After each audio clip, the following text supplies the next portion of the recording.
This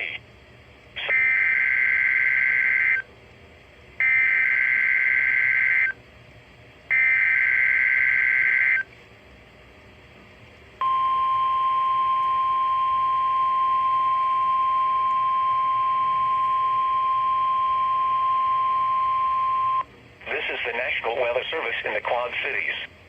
The preceding signal was a test of the Weather Radio Public Warning System. During potentially dangerous weather situations, specially built receivers are automatically activated by the signal to warn of the impending hazard.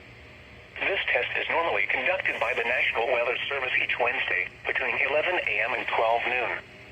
If there is a threat of severe weather, the test will be postponed until the next available non-severe weather day.